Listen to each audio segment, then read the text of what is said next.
Hello दोस्तों, स्वागत है आपका आज के एक और नई वीडियो में। आज हम जीके के टॉप इंपोर्टेंट क्वेश्चन करने वाले हैं। इन क्वेश्चनों को आप ध्यान से पढ़ेंगे। अगर आपको ये क्वेश्चन अच्छे लगे तो वीडियो को लाइक और चैनल को सब्सक्राइब जरूर कर लीजिएगा। क्वेश्चन नंबर 1 है, टीपू सुल्तान की राजधानी कहाँ थी?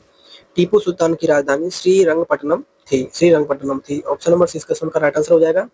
चलते हैं क्वेश्चन नंबर 2 की तरफ। क्वेश्चन नंबर 2 है, अजंता चित्रकला में दर्शाया गया है। अजंता चित्रकला में क्या दर्शाया गया है? तो मरणासन राजकुमारी की तस्वीर दर्शाई गई है, माता और शिशु की चित्रकला दर्शाई गई है, राजकीय जुलूस की चित्रकला दर्शाई गई है। यानी ये सभी चीजें अजंता चित्रकला में दर्शाए गए हैं। ऑप्शन नंबर डी इस क्वेश्चन का राइट आंसर है। चलते हैं क्वेश्चन नंबर 3 की तरफ। क्वेश्चन नंबर 3 है, निम्न में से कौन पार्थिव ग्रह कठोर सतह वाला नहीं है? कौन सा ग्रह है ऐसा जो कठोर सतह वाला नहीं है, जिस पर सतह ही नहीं है? तो बृहस्पति। बृहस्पति एक ऐसा ग्रह है जो पार्थिव ग्रह नहीं है, कठोर सतह वाला ग्रह नहीं है। अब बृहस्पति कौन सा है? तो बृहस्पति देखिए दोस्तों, ये ग्रह बृहस्पति है, ये आपको दिख रहा होगा। ये हमारा सूरज है और सूरज की ये जितनी भी दिख रहे हैं 8 ग्रह हैं। पहला बुध, दूसरे पे शुक्र, फिर पृथ्वी, मंगल, बृहस्पति, शनि, अरुण, वरुण और ये यम। तो ये यम है, ये 9वें नंबर का ग्रह है। इसको 9 ग्रहों की श्रेणी से निकाल दिया गया है। कुल हमारे 8 ग्रह हैं। सबसे छोटा ग्रह बुध है और सबसे बड़ा ग्रह बृहस्पति है। इस क्वेश्चन का ऑप्शन नंबर बी राइट हो जाएगा। चलते हैं क्वेश्चन नंबर 4 की तरफ। क्वेश्चन नंबर 4 है, स्वतंत्रता के पश्चात भारतीय वायुसेना के प्रथम भारतीय अध्यक्ष कौन थे? यानी देश आजाद होने के बाद वायुसेना के प्रथम अध्यक्ष कौन थे? वायुसेना अध्यक्ष तो सुब्रतो मुखर्जी थे।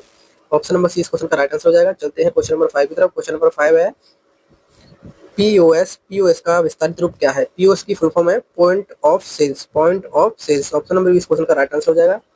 चलते हैं क्वेश्चन नंबर 6 की तरफ। क्वेश्चन नंबर 6 है, क्रिकेट प्रोस विश्व कप 2023 का आयोजन कहाँ हुआ था? देखिए दोस्तों, करंट अफेयर से ये मतलब नहीं है कि 2025 की पूछे हैं। ये क्वेश्चन एक जनरल क्वेश्चन बन चुका है। विश्व कप 2023 पूछा है, कहाँ आयोजित किया गया था बताना है आपको। लेकिन उससे संबंधित कुछ, क्रिकेट से संबंधित कुछ क्वेश्चन और हैं, जैसे कि आईपीएल 2025 में सबसे बड़ा स्कोर किसका रहा? 285 रन का एसआरएच का। पावर प्ले में सबसे बड़ा स्कोर किसका रहा? 94 रन एसआरएच का ही रहा। आईपीएल 2025 में सबसे तेज शतक किसका रहा? तो वैभव सूर्यवंशी 35 गेंद में। सबसे तेज अर्धशतक किसका रहा? रोमरियो का 63 14 गेंदों में। सबसे महंगा ओवर किसका रहा? जोफास आर्चर का। सबसे बड़ा स्कोर खिलाड़ी कौन है? अभिषेक शर्मा। मैच में सबसे ज्यादा रन किसके रहे? एचआरएच वर्सेस आरआर के 528 रन, बाकी में बहुत ही ज्यादा रन है।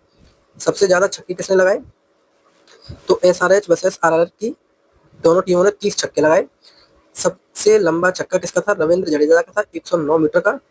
पहला शतक किसका था? ईशान किशन का। आईपीएल 2025 का पहला अर्धशतक किसका था? अजिंक्य राणे का। तो ये इंपॉर्टेंट क्वेश्चन है, इनको भी आप जरूर याद कर लें। इसका जो राइट आंसर है भारत, यानी 2023 में जो वर्ल्ड कप हुआ था वो भारत में ही हुआ था। ऑप्शन नंबर भी इस क्वेश्चन का राइट आंसर हो जाएगा। चलते हैं क्वेश्चन नंबर 7 की तरफ। क्वेश्चन नंबर 7 है, 1969 में सेंट्रल बैंक ऑफ स्वीडन द्वारा किसी क्षेत्र में नोबेल पुरस्कार की स्थापना की गई? तो अर्थशास्त्र में 1969 में अर्थशास्त्र के विषय में क्षेत्र में नोबेल पुरस्कार की स्थापना की गई। Option number A. नोबेल पुरस्कार स्वीडन द्वारा अल्फ्रेड नोबेल के जयंती पर दिया जाता है। 10 दिसंबर 1901 को ये पुरस्कार चालू किया गया और 10 दिसंबर को, हर साल के 10 दिसंबर को यह पुरस्कार दिया जाता है। ये आपको याद रहना चाहिए। क्वेश्चन नंबर 8 है, भारतीय अर्थव्यवस्था में कोर सेक्टर क्या है? कोर सेक्टर क्या है? तो लोह इस्पात को कोर सेक्टर कहते हैं। ऑप्शन नंबर डी इस क्वेश्चन का राइट आंसर हो जाएगा। देखिए दोस्तों, अगर आपको ऐसे ही क्वेश्चन चाहिए तो चैनल को सब्सक्राइब जरूर कर लीजिए। ये बहुत वेरी वेरी इंपॉर्टेंट क्वेश्चन है, पेपर में पूछ लिए गए हैं, प्रीवियस ईयर क्वेश्चन है। ध्रुव क्या है? ध्रुव एक बहुउद्देशीय हेलीकॉप्टर है। और देखिए दोस्तों, जो सिंदूर ऑपरेशन हुआ था जिसमें S-400 का प्रयोग किया गया था, जो भारत का सुदर्शन चक्र भी कहते हैं, जिसने जो ड्रोन आ रहे थे हमारी तरफ, उन ड्रोनों को इसने यहाँ पर हवा में ही इनको खत्म कर दिया गया था। तो ये S-400, इसकी क्षमता होती है 600 किलोमीटर तक और ये अपने टारगेट को 400 से लेकर 600 किलोमीटर तक तबाह कर सकता है। और ये कुछ मिसाइल और दे रखी है, इनको भी आप जरूर पढ़ लें एक बार। तो ध्रुव क्या है? एक बहुउद्देशीय helicopter. Option number A question का राइट आंसर है। चलते हैं क्वेश्चन नंबर 10 की तरफ। क्वेश्चन नंबर 10 है, निम्न में से कौन सा एक स्थल अवरुद्ध देश है जिसे सरफराज का देश कहा जाता है? सरफराज का देश कौन सा है? भूटान।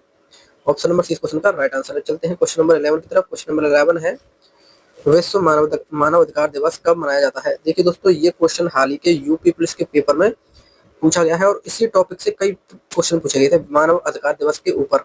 मानव अधिकार के निम्न क्वेश्चन टॉपिक में, यानी इस टॉपिक के बहुत सारे क्वेश्चन पूछे गए थे। मानव अधिकार दिवस 10 दिसंबर को मनाया जाता है।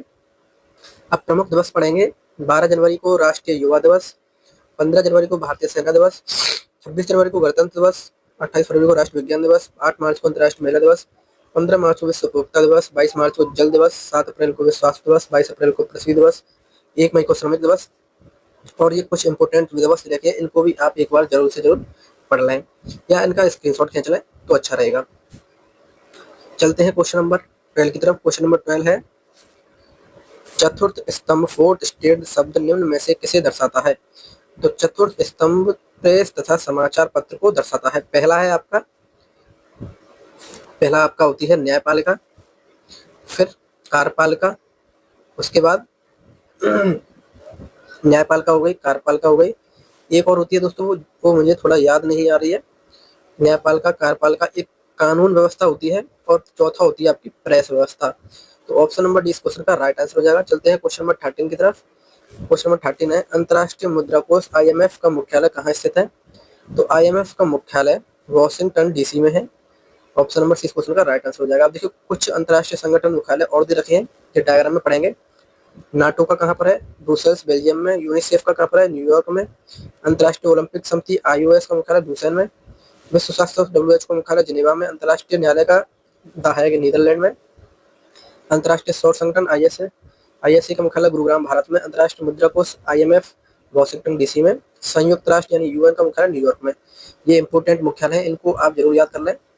चलते हैं क्वेश्चन नंबर 14 की तरफ। क्वेश्चन नंबर 14 है, निम्न में से कौन सी रचना सुमित्रानंदन पंत की है? सुमित्रानंद की पंत की ये सारी रचनाएं सुमित्रानंद पंत की हैं।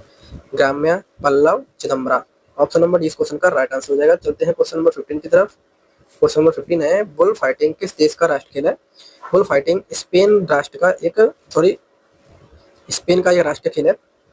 ऑप्शन नंबर सी इस क्वेश्चन का राइट आंसर हो जाएगा। क्वेश्चन नंबर 16 है, जब एक चलती वस्तु की गति दोगुनी की जाती है तो उसका गतिज ऊर्जा क्या हो जाएगा? तो उसकी गतिज ऊर्जा भी उसकी दोगुनी हो जाएगी, यानी चौगुनी हो जाएगी। कितनी? चौगुनी। ऑप्शन नंबर 20 क्वेश्चन का राइट आंसर है। क्वेश्चन नंबर 17 है, बहुत छोटे समय को मापने के लिए किस घड़ी का प्रयोग किया जाता है?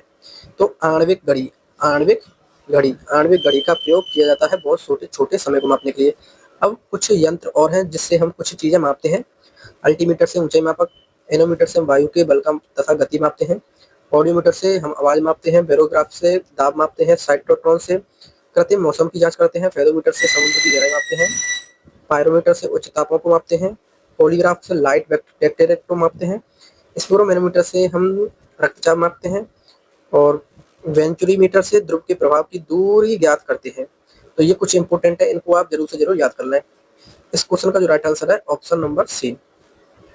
क्वेश्चन नंबर 18 है, यदि किसी झील के तल से ऊपर आते बुलबुले के आयतन में वृद्धि होती है तो उस बुलबुले का लगने वाला दाब क्या कहलाता है? तो कम दाब होता है, उस पर क्या होता है? कम दाब। ऑप्शन नंबर 1 क्वेश्चन का राइट आंसर है। क्वेश्चन नंबर 19 है, जब वाष्प द्रव में घनीभूत होता है तो क्या होता है? तो यह ऊष्मा से निकाशन करता है। ऑप्शन नंबर 20 क्वेश्चन का राइट आंसर हो जाएगा। क्वेश्चन नंबर 20 है, सबसे कम तरंग लंबाई वाली किरणें कौन सी हैं? तो सबसे कम होती है गामा किरणें। सबसे कम तरंग किसकी लंबाई होती है? गामा किरणें की। सॉरी, यहाँ पे थोड़ा ये गलती रखा है। सबसे कम तो यहाँ पे आपकी अल्फा किरण होती है। अल्फा किरण की लंबाई सबसे कम होती है। ज्यादा पूछे तो गामा की होती है। और इसका आप हमें कमेंट में आंसर जरूर बताएं, इसका आंसर क्या होगा। क्वेश्चन नंबर 21 है, निम्न में से कौन सी कांच पर प्रहार करती है? कांच पर प्रहार फ्लोरीन करती है, fluorine. Option number C question का राइट आंसर है। क्वेश्चन नंबर 22 है, वायुयान को टायरों में भरने वाली गैस का प्रयोग किया जाता है। कौन सी गैस का प्रयोग किया जाता है? तो नाइट्रोजन। अब देखिए दोस्तों, कई दोस्त यहाँ पे हीलियम लगा रहे होंगे, लेकिन दोस्तों वायुयानों में नाइट्रोजन गैस भरी जाती है। ऑप्शन नंबर बी यहाँ पर राइट हो जाएगा। चलते हैं क्वेश्चन नंबर 23 की तरफ। क्वेश्चन नंबर 23 है, निम्नलिखित में से कौन सा एक सबसे भारी तत्व निकेल समूह का है? निकेल समूह का कौन सा है? प्लेटिनियम। ऑप्शन नंबर 20 क्वेश्चन का राइट आंसर हो जाएगा। क्वेश्चन नंबर 24 है, नींबू में कौन सा अम्ल होता है? तो नींबू में साइट्रिक अम्ल होता है, साइट्रिक अम्ल। संतरे में कौन सा होता है? साइट्रिक अम्ल होता है। नींबू में भी साइट्रिक होता है। इमली में टार्टरिक, अंगूर में टार्टरिक, टमाटर में ऑक्जेलिक होता है, कच्चा आम में टार्टरिक होता है, दही में लैक्टिक होता है, चींटी व डंक में कार्टिक सॉरी फॉर्मिक अम्ल होता है। तो ऑप्शन नंबर सी इस क्वेश्चन का राइट आंसर हो जाएगा। क्वेश्चन नंबर 25 है, निम्न में से कौन सा व्यंजन का स्वरूप प्रदान करता है?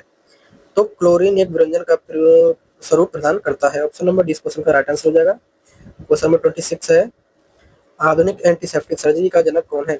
एंटीसेप्टिक सर्जरी का जनक जोसेफ लिस्टर है, Joseph Lister. Option number A question का राइट आंसर हो जाएगा। क्वेश्चन नंबर 27 है, बीसीजी का टीका किस रोग के प्रतिरोध के लिए लगाया जाता है? बीसीजी का टीका ट्यूबरकुलोसिस यानी टीबी के बचाव के लिए लगाया जाता है। ऑप्शन नंबर डी क्वेश्चन का राइट आंसर है। क्वेश्चन नंबर 28 है, विटामिन ए का एक अच्छा स्रोत कौन सा है? अब देखिए दोस्तों, विटामिन ए का अच्छा स्रोत गाय का दूध होता है, गाय का दूध होता है, और गाजर होती है, गाजर हो गया। तो ये अच्छे स्रोत होते हैं विटामिन ए के। अब विटामिन ए का नाम क्या होता है? रेटिनॉल। बी1 का होता है थायमिन, बी2 का रेफिप्लोविन, बी3 का होता है निकोटेनाइड, बी5 का होता है पेंटाथेनिक, बी6 का पायरिडॉक्सिन, बी7 का बायोटिन, बी8 का फॉलिक एसिड, बी12 का साइनोकोवालिन, विटामिन सी का स्कॉर्बिक, विटामिन डी का नाम होता है कैल्सिफेरॉल, विटामिन ई का नाम होता है टर्केफोरॉल, विटामिन के का नाम होता है फेलोक्विनोन। अब विटामिन ए का अच्छा स्रोत है, तो इन चार ऑप्शन में से गाजर मान लेंगे हम, गाजर राइट आंसर हो जाएगा, ऑप्शन नंबर बी। चलते हैं क्वेश्चन नंबर 29 की तरफ। क्वेश्चन नंबर 29 है, शाकाहारी व्यक्ति प्रोटीन कहाँ से प्राप्त करते हैं? तो शाकाहारी व्यक्ति प्रोटीन दालों से प्राप्त करते हैं, दालों हमारी ये प्रोटीन का अच्छा स्रोत है। ऑप्शन नंबर सी इस क्वेश्चन का राइट आंसर है। देखिए दोस्तों, ये वीडियो का हमारा लास्ट क्वेश्चन है, इससे आप इसका आंसर हमें आप कमेंट में बताएंगे। रक्त परिसंचरण की खोज किसने की? देखिए दोस्तों, बल्ब की खोज थॉमस एडिसन ने की थी, मोबाइल की मार्टिन कॉपर ने की थी, डायनामाइट की अल्फ्रेड नोबेल ने की थी, एक्सरे की रोंटगेन ने की थी, कंप्यूटर की चार्ल्स बेबेज ने की थी। इनको तो आप जरूर से जरूर याद कर लें। अब आपको बताना रक्त परिसंचरण की किसने की थी, तो ये आपका HW है, आप हमें कमेंट में बताएं। आपका कोई डाउट है वो भी हमें कमेंट में जरूर बता दिए, जिससे हम आपके लिए और बेहतर करने की कोशिश करें। फिर मिलेंगे हम नेक्स्ट टॉपिक के साथ। अगर आपको हमारे ये कंटेंट अच्छा लगा तो वीडियो को लाइक और चैनल को सब्सक्राइब जरूर कर लिए। फिर मिलेंगे ऐसे ही टॉप क्वेश्चनों के साथ। Thank you.